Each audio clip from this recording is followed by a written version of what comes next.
Reka nguhe ikaze kuri Zara Magazine TV ngira ngo tubana mu biganiro bitandukanye nk'ibisanzwe. Nimba uri mushya hano kora subscribe kugira ngo tujye tubana mu biganiro byacu bitandukanye.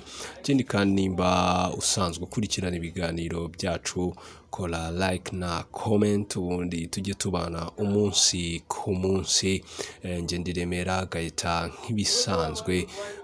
Inkuru y'akababaro imenyekanye mu gitondo cyo kuri uyu wa kane nuko Tuyishime Joshua wamenyekanye nka Jay Polly muri muzika nyarwanda yitabye Imana azize uburwayi.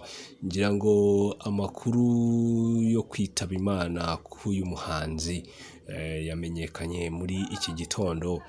Amakuru atugeraho dukesha Igihe nuko Jay Polly ngo yarembye akajyanwa mu bitaro bya Muhima ubundi akaza kwitaba Imana aguye muri ibi bitaro. Gusa kugeza izi saha ntabwo haramenyekana icyo uyu muhanzi yararwaye, cyane cyane yuko urwego rw'igihugu rushinzwe imfungwa n'abagororwa kugeza ubu rutaragira icyo rutangaza ku rupfu rwa Jay Polly. Jay Polly yatangiye umuziki ahagana muri za 2008 agenda akora indirimbo zitandukanye zirimo Ndacyariho Ndahumeka, zirimo Igihirahiro, zirimo Akanyarira-jisho. Yagiye akora indirimbo nyinshi mu gutangira music we ndetse abantu bagiye bakunda cyane. Ni umwe mu bahanzi bari bagize itsinda rya Tuff Gang aho yari afatanyije na Bulldog, Green P, Fireman ndetse na P-Fla. Uyu muhungu yagiye akora ibintu bikomeye muri uyu muziki. Ni umwe mu bakunzwe cyane. Hari indirimbo zitandukanye zagiye zikundwa nk'izitwa Ku Musenyi n'izindi yagiye akora.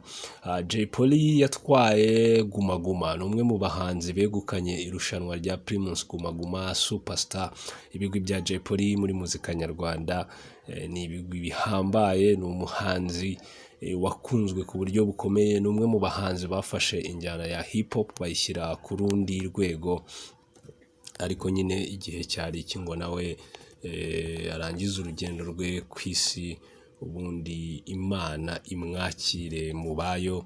Jay Polly kugeza ubu yari afite abana 2 b'abakobwa, harimo imfura ye yitwa Krista ndetse na Chloe.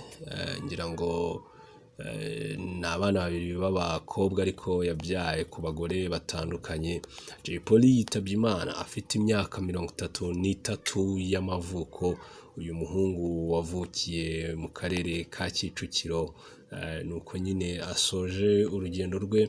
Inkuru yo gutabaruka kwa Jay Polly ni inkuru yababaje abantu benshi cyane kuko ni inkuru yatunguranye. Ni urupfu rwatunguye abantu benshi cyane ko Jay Polly yari afunze, yari ari muri gereza ya Mageragere. Nta makuru y'abantu benshi bari bafite. Ni ibintu byakoze ku mutima abantu benshi, byamamare byapostinze, barize. Ni agahinda kuba muzika nyarwanda itakaje umuraperi nka Jay Polly, umwe mu bantu bazamuye injyana ya hip hop, umwe mu bahanzi b'abahanga u Rwanda rwari rufite. Ariko nyine urupfu ntirutoranya, urupfu ntabwo rutoranya, nta kundi ni ukwihangana. Zara Magazine twihanganishije umuryango wa Jay Polly, twihanganishije abakunzi b'umuziki bose, abakunzi b'injyana ya hip hop, abakunzi ba Jay Polly. Nta kundi Jay Polly Imana imwakire mu bayo.